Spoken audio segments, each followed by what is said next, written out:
So in today's lecture, we will continue discussing partial correlation graphs that were introduced in the previous lecture.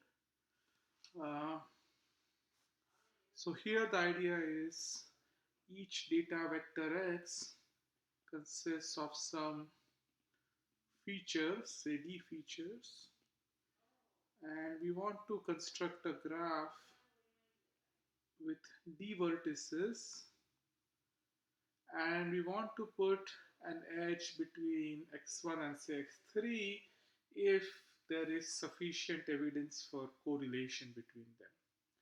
In the standard correlation graph, we will put an edge if just x1 and x3 are correlated. In partial correlation graph, we put an edge between xi and xj if conditioned on the remaining nodes xi and xj are not correlated.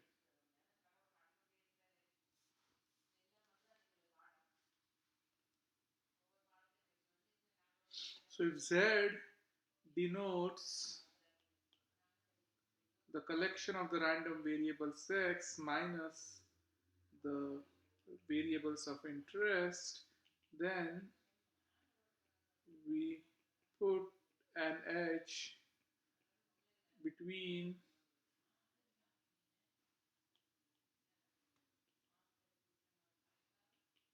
xi and xj if rho of xi xj given z equals 0. And the way we would compute this correlation measure is that we define or we regress xi and xj with respect to z. That is, we set epsilon x to be xi minus the projection of z onto xi, epsilon xj to be the projection of of xj onto z.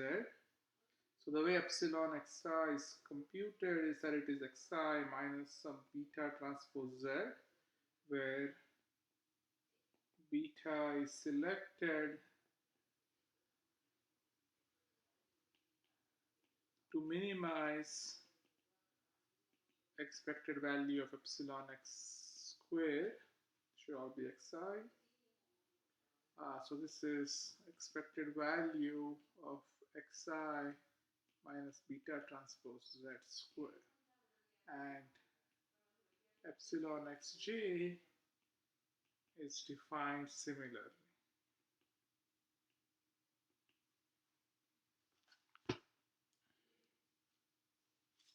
So in a partial correlation graph,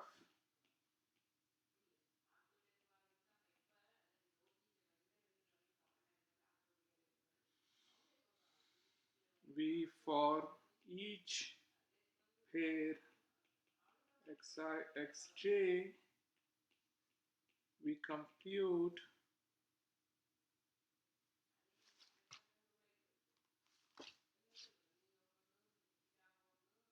rho of xi xj given the remaining vertices.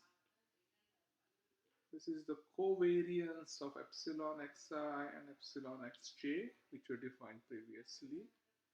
And if rho, I'll call this rho ij. If rho ij is greater than 0, then we put an edge between xi and xj in the graph. Now there is an easy way to actually compute this partial correlation functions. So if or let's define R to be rho ij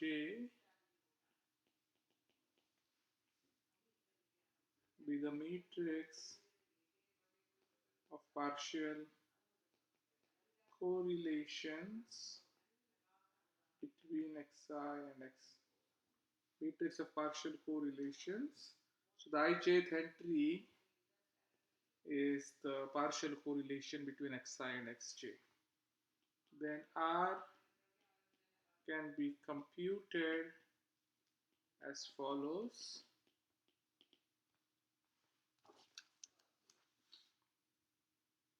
We let sigma be the covariance matrix of the random vector x, that is sigma is the expected value of x minus the expected value of x times x minus expected value of x transpose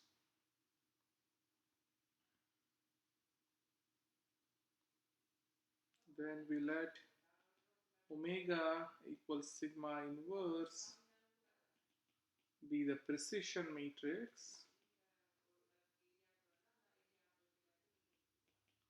of x, and then rjk is minus omega jk divided by the square root of omega jj. This is how we can compute each entry in the R matrix. So we can simultaneously compute all partial correlations in this fashion. Now, of course, this assumes we know the statistics of x. In practice,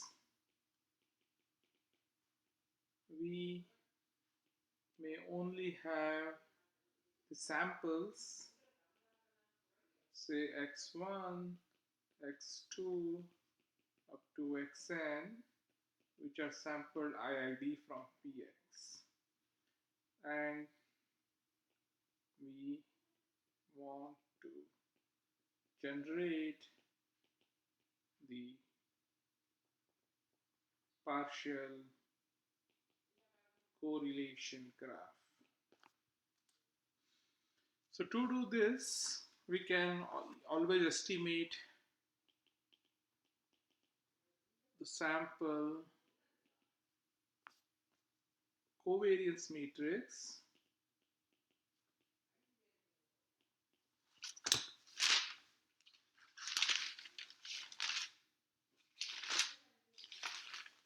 sample covariance matrix Sn is 1 over n times summation of I going from 1 to n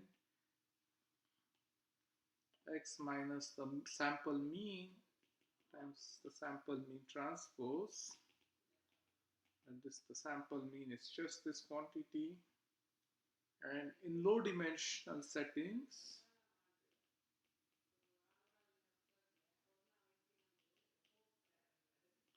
that is when d is much less than n, we can estimate R as follows.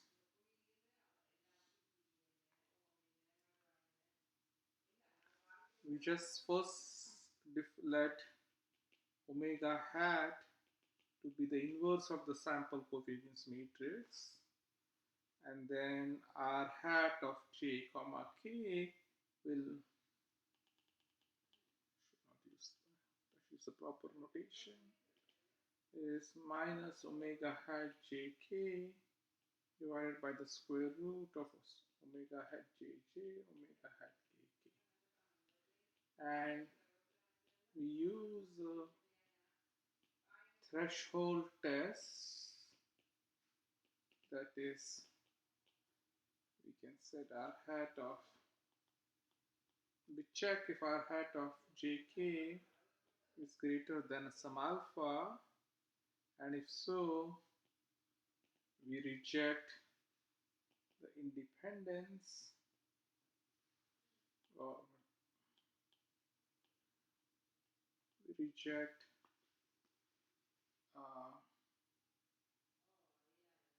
the hypothesis that xi and xj given the rest are uncorrelated.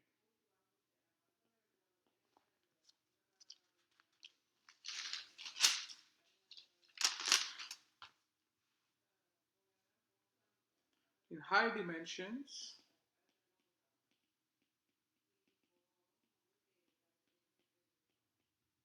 we cannot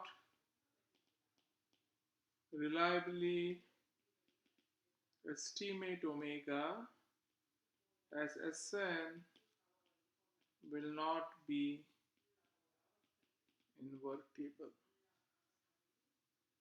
So there are many different approaches that are used in high dimensions. In high dimensions, we mean that d is greater than n. The number of dimensions is greater than samples. In this case, Sn, the sample covariance matrix will generally not be invertible. One method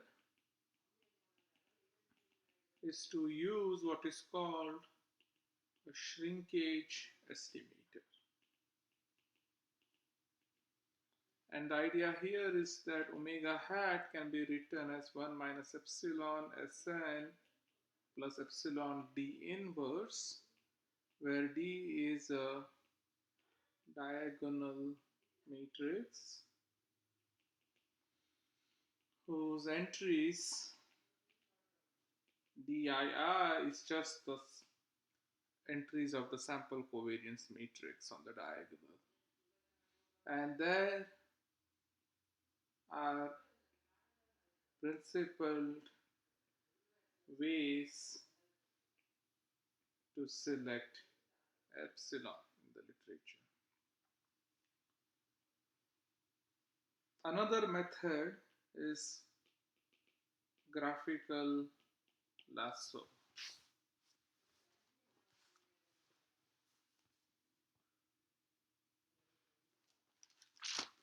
Here again we want to estimate omega, which is sigma inverse, where sigma is the sample covariance matrix.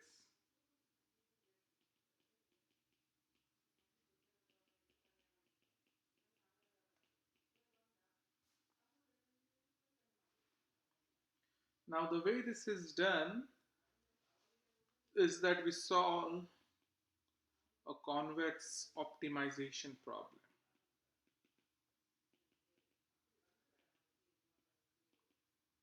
That involves Sn, the sample covariance matrix. And omega hat is argmax of omega, which is positive, of L of omega minus lambda times the summation that j is not equal to k, omega jk. So here we assume that the jkth term is denoted by omega jk. And this introduces an L1 sparsity constraint. That's why it is called the graphical lasso.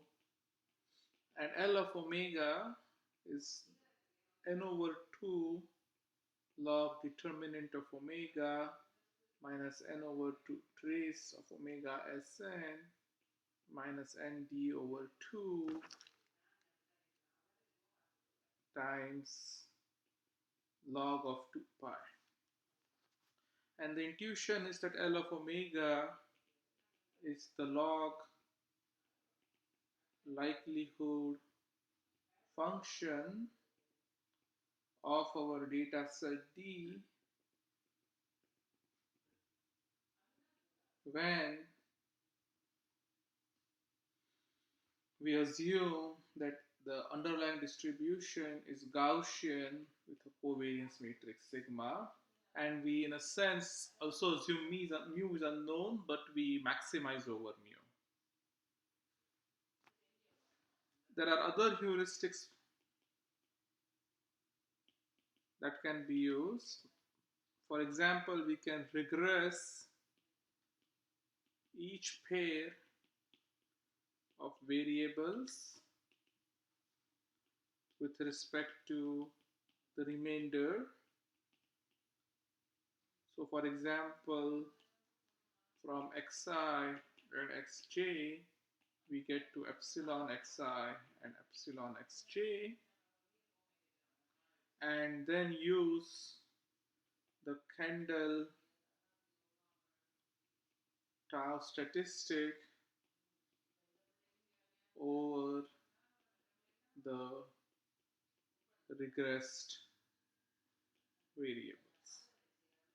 So many methods can be used. These are somewhat more heuristic in the sense that we don't have too many strong guarantees, but in many data sets they work well in practice.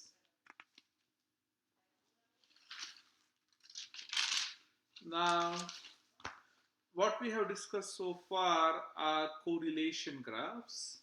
We are also interested in conditional independence, meaning that we put an edge between xi and xj if the underlying variables are conditionally independent given the rest of the variables. So we want to only put an edge if they are in fact independent. In the special case,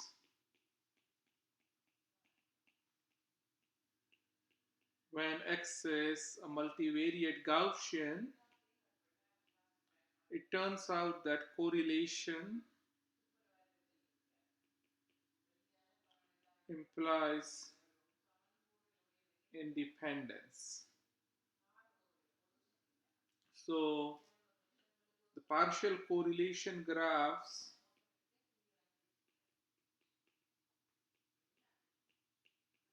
will also lead to conditional independence graphs.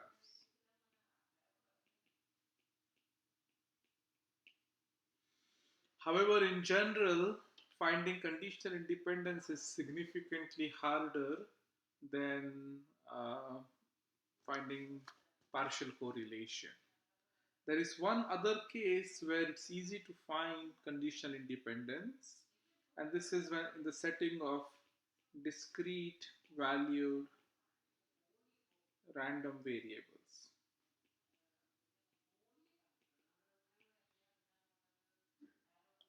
So when all random variables are discrete,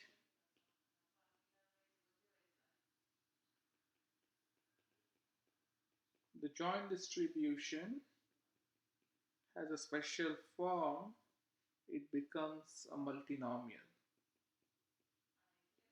So let me explain that through an example. Suppose that our data vector consists of two components and they are both binary valued. And let's say we define the joint distribution between x1 and x2 as the probability that x1 equals x1 and x2 equals x2. So now there are four parameters that we need to compute: p of 0, 0, p of 0, 1, p of 1, 0, and p of 1, 1. Now suppose we observe a data set D of x1, x2 up to xn, which are sampled IID from px. And then we do a frequency count. So we do an empirical frequency count and let Nij be the count of samples where the first index equals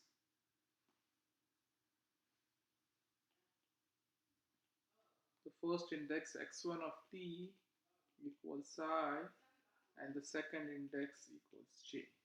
In other words, Nij is 1 over n summation of t going from 1 to n, the indicator function that x1 of t equals I and x2 of t equals j.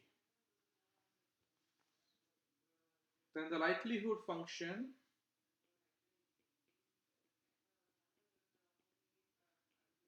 L of d is p00 to the n00, p01 to the n01, p10 to the n10, p11 to the n11. This is how the likelihood function will be. N00 samples will be generated using probability p00, n01 with probability p01, and so on. So this is a multinomial in the parameters p00, p01, p10, p11. Now what we want to do is we want to know, so we would like to determine if x1 and x2 are independent using the samples that we have. It turns out that this particular representation is not the one that has these four parameters p00, p01, p10, and p11 is not that convenient to find the independence relation. Instead, we use a different representation known as the log linear representation. And the idea here is that we can write log of p x1 comma x2 as beta 0 plus beta 1 x1 plus beta 2 x2 plus beta 1 2 x1 x2. So we rewrite the original four parameters we have in terms of the parameters beta 0, beta 1, beta 2, and beta 1 2. And we would like to compute it. So here again, remember that x1 and x2 are binary. So we have four unknowns now, beta 0 to beta 1 2, and we have four equations, one for each pair of x1 and x2. And we can solve this, and we can easily find what these parameters are. Beta 0 0 is clearly log of p00, because if you set x1 and x2 to be 0, we can immediately read out what beta 0 0 is. Similarly, beta 1 is log p10 divided by p00. Beta 2 is log p01 divided by p00, and beta 1 2 is log p11 p00 divided by p10 p01. And an interesting property is that to know whether x1 and x2 are independent, it is sufficient to check if beta 1 2, the fourth parameter, is 0. So this is pretty nice. Now instead of having to actually compute if x1 and x2 are independent, which should have been very difficult in the original representation involving the p variables, in the beta domain things are very easy. You just have to check if beta 1 2 is 0. So the log linear representation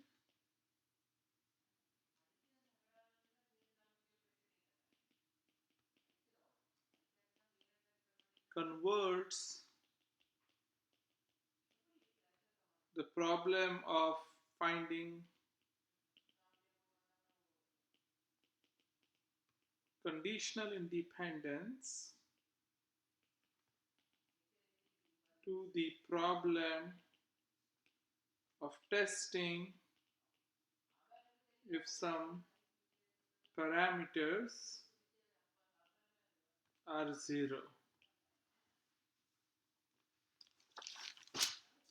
And in fact, this generalizes to arbitrary discrete random variables.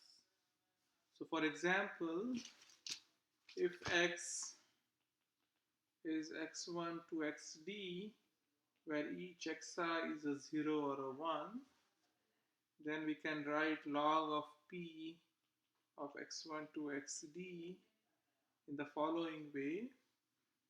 We'll have beta 0 plus summation of j going from 1 to d, beta j xj, plus the summation of all pairwise terms, the summation of I less than j, beta ij xi xj, plus summation of I less than j less than k, beta ijk xi xj xk, and all the way up to beta 1 2 up to d x1 x2 up to xt. That will be the last term. So this will be the log linear representation for d variables, and the theorem says that xi will be independent of xj given the rest of the random variables if and only if the terms beta I in this expansion are z0 whenever ij is in A. So for example, if I look at three variables, then the log linear representation will be beta 0 plus beta 1 x1 plus beta 2 x2 plus beta 3 x3 plus beta 1 2 x1 x2 plus beta 2 3 x2 x3 plus beta 1 3 x1 x3 plus beta 1 2 3 x1 x2 x3. Now it turns out that if this quantity, in this quantity, this constant is 0 and this constant is 0, if these two are both 0, then we will have that x2 is independent of x3 given x1. This holds if and only if beta 2 3 is 0 and beta 1 2 3 is 0. And this approach also generalizes to non-binary but discrete random variables. The only catch is that the log linear representation